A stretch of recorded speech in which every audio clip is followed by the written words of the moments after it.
출애굽기 4장은 출애굽기 3장과 연결된 부분입니다. 출애굽기 3장에서 시작된 하나님과 모세와의 대화는 출애굽기 4장에서도 계속됩니다. 하나님께서 모세에게 소명을 계속 이렇게 불어넣어 주시는데 모세는 끊임없는 변명을 늘어놓는 겁니다. 그러자 하나님이 질문을 하십니다. 내 손에 쥐고 있는 것이 무엇이냐? What is that in your hand? 2절에 여호와께서 그에게 이르시되 내 손에 있는 것이 무엇이냐? 그가 이르되 지팡이니이다. 왜 하나님이 이런 질문을 하셨을까요? 모세가 40년간 양만 치다가 광야에서 자존감을 다 잃어버렸기 때문에 그렇습니다. 그래서 하나님이 소명을 주셨는데도 계속 변명만 늘어놓은 겁니다. 자신이 없다라는 것. 누가 자기 말을 듣고 믿겠냐라는 겁니다. 근데 자세히 들어가 보면 그건 변명이라기보다도 한마디로 그 일이 하기 싫다라는 겁니다. I don't want to do it. Let somebody do it. 다른 사람을 시키시죠. 그겁니다. 13절에 모세가 이르되 오 주여 보낼 만한 자를 보내소서. 어떻게 보면 이해는 됩니다. 정말 하기 싫었을 것입니다. 그 백성들을 어쩌면 다시는 보기도 원치 않았을 것입니다. 이스라엘 백성의 편에 서서 도와주다가 애굽 사람을 죽인 건데 자기에게 돌아온 건 네가 뭔데 궁중에서 배 터지게 잘 먹다가 갑자기 해방자라도 된 줄 아냐? 우리가 언제 너를 리더로 세웠느냐라는 반응을 보였기 때문에 그들을 더 이상 보기도 싫었을 것입니다. 그래서 하기가 싫었던 겁니다. 그걸 보신 하나님께서 모세에게 두 가지 무기를 주셨습니다. 하나는 모세가 손에 들고 있던 지팡이를 던지면 뱀이 되는 무기입니다. 그건 보통 뱀이 아니라 애굽 사람들이 제일 두려워하는 코브라였습니다. 3절에 여호와께서 이르시되 그것을 땅에 던지라 하시매 곧 땅에 던지니 그것이 뱀이 된지라 모세가 뱀 앞에서 피하며 그리고 하나님께서는 모세에게 그 뱀의 꼬리를 잡으라고 말씀을 하셨습니다. 4절에 여호와께서 모세에게 이르시되 내 손을 내밀어 그 꼬리를 잡으라. 그가 손을 내밀어 그것을 잡으니 그의 손에서 지팡이가 된지라.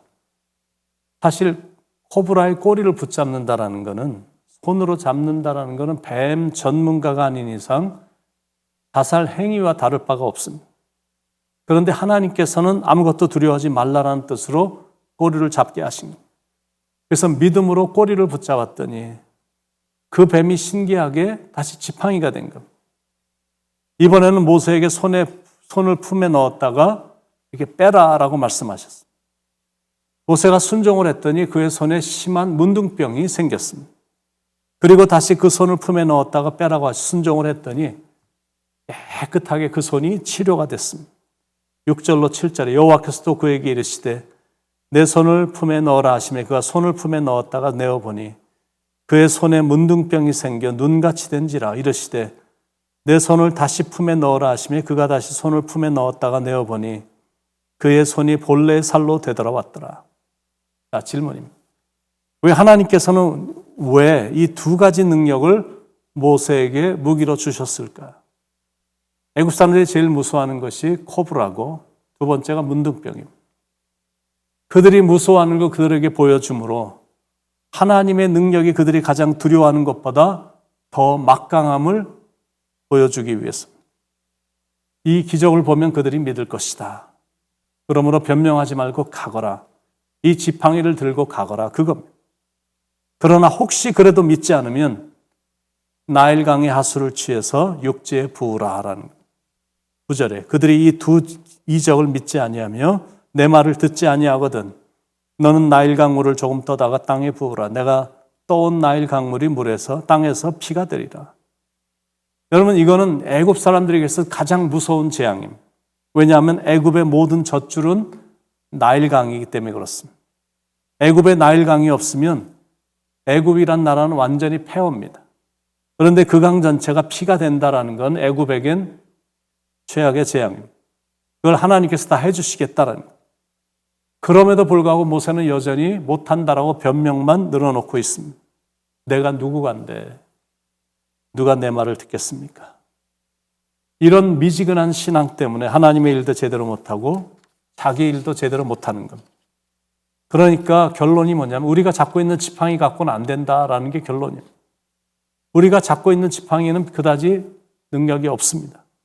그러나 믿음으로 잡으러 가시는 두 번째 지팡이를 잡으면 대단한 능력이 나타납니다. 모세가 자기가 잡고 있던 지팡이를 버리고 하나님이 주신 지팡이를 잡자 홍해를 가르는 능력의 지팡이가 됐습니다. 그래서 두 번째 지팡이를 붙잡고 나가야 됩니다. 17절에 너는 이 지팡이를 손에 잡고 이것으로 이적을 행할지니라. 하나님이 주신 지팡이를 붙잡고 하나님이 함께 하심을 믿고 나가면 날마다의 인생은 기적의 인생이 된다는 거예요. 그런데 왜 신앙생활하면서 그런 기적을 경험하지 못할까? 첫 번째 지팡이만 들고 다니기 때문에 그렇습니다. 그리고 자꾸 변명하기 때문에.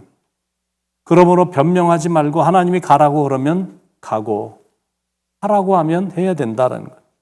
자꾸 이리 빼고 저리 빼면 안 된다는 거죠. 하나님의 일은 믿음을 가지고 한번 해보겠다라는 결심을 갖고 해야 됩니다. 그래야 하나님이 기뻐하셔서 크게 쓰시는 겁니다. 첫 번째 질문. 내 손에 있는 것이 무엇이냐? 여러분 손에 있는 것이 무엇입니까? 여러분이 붙잡고 있는 그것이 하나님보다, 하나님의 일보다 더 중요합니까? 주 예수보다 더 귀한 것이 무엇입니까? 재물, 명예, 세상의 즐거움, 자식? 요한복음 21장에서 예수님이 요한의 아들 시몬아, 내가 이 사람들보다 나를 더 사랑하느냐? 네 손에 잡고 있는 것이 무엇이냐? 첫 번째 질문. 두 번째 질문. 손에 쥐고 있는 것을 땅에 던질 수 있느냐? 네가 귀하게 생각하는 걸 나를 위해 던져버릴 수 있느냐? 그건 여러분이 생각하는 가장 고귀한 것이 무엇입니까? 그걸 주님을 위해 던져버릴 수가 있습니까?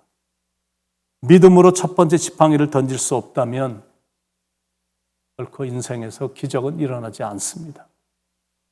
세 번째, 뱀꼬리를 잡을 수 있나? 맨날 머리만 대려고 하지 말라라는 거예요. 높은 자리만 탐내지 말고 겸손하게 꼬리를 잡으라라는 거예요. 그때부터 진정한 기적의 역사는 일어나는 겁니다. 네 번째 질문. 주님 말씀하시면 무조건 순종할 수 있냐는. 하나님이 가라고 하면 가고 하나님이 하라고 하면 할 수 있냐라는 거죠. 반대로 주님 뜻이 아니면 많은 수입이 보장되어 있어도 거기서 멈춰 설 수 있냐라는. 아마 이 부분이 가장 잘 안 되는 부분일 것입니다. 신앙이 좋다는 분들도 이 부분이 잘 안 됩니다. 그 이유는 결과를 모르기 때문에 그렇습니다. 근데 분명한 건 뭐냐면 순종하고 나갔더니 내 인생이 축복의 인생이 된 겁니다. 그래서 순종이 제사보다 낫다라고 성경은 가르치고 있는 겁니다. 다섯 번째 질문. 변명이 너무 많은 게 아닌가. 한두 번은 괜찮지만 자꾸 변명을 늘어놓으면 하나님도 진노하심을 기억하셔야 됩니다. 하나님으로 하여금 노하지 않도록 해야 된다라는 거예요. 하나님은 여러분이 아니더라도 다른 사람을 들어서 하나님의 일을 하실 수 있는 분이십니다. 그러나 계속 우리에게 하라고 하시는 건 우리를 사랑하시기 때문입니다. 우리에게 축복의 기회를 주시고 싶으셔서 하라고 하시는 거거든요. 만약 모세가 끝까지 변명하면서 핑계를 늘어놓으며 못한다고 했다면 이 땅에 모세의 이름은 없습니다. 그러나 하나님의 말씀에 순종했기 때문에 인류 역사의 가장 위대한 지도자가 될 수 있었던 겁니다. 하나님이 크게 쓰시는 사람은 변명하지 않고 무조건 순종합니다. 그러므로 주님이 부르실 때는 여러분은 기쁘게 예스할 수 있길 바랍니다. 주님이 하라고 하실 땐 무조건 예스할 수 있길 바랍니다. 모세가 하나님께 순종했더니 하나님이 말씀하신 대로 이스라엘 백성들이 모세를 믿었습니다. 그리고 하나님께 머리 숙여 경배했습니다. 31절에 백성이 믿으며 여호와께서 이스라엘 자손을 찾으시고 그들의 고난을 살피셨다함을 듣고 머리 숙여 경배하였더라. 이런 기적 같은 일들이 앞으로 여러분이 주님의 일을 성실히 감당할 때 그리고 교회를 아름답게 섬길 때 강력하게 일어나기를 축원을 드립니다. 기도하겠습니다.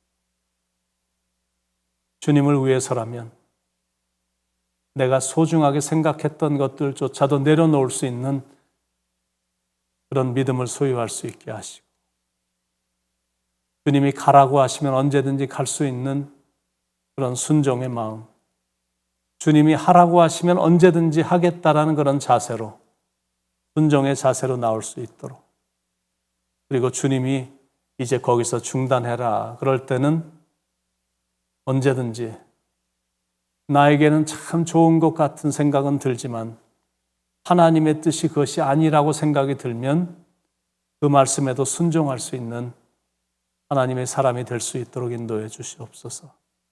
그래서 우리의 삶을 주님이 책임져 주시는 아름답고 복된 삶이 되도록 주님 인도해 주시옵소서. 오늘도 말씀해 주셔서 귀한 교훈을 깨닫게 해주신 하나님께 감사드리옵고 사랑이 많으신 예수님의 이름으로 간절히 기도드립니다. 아멘.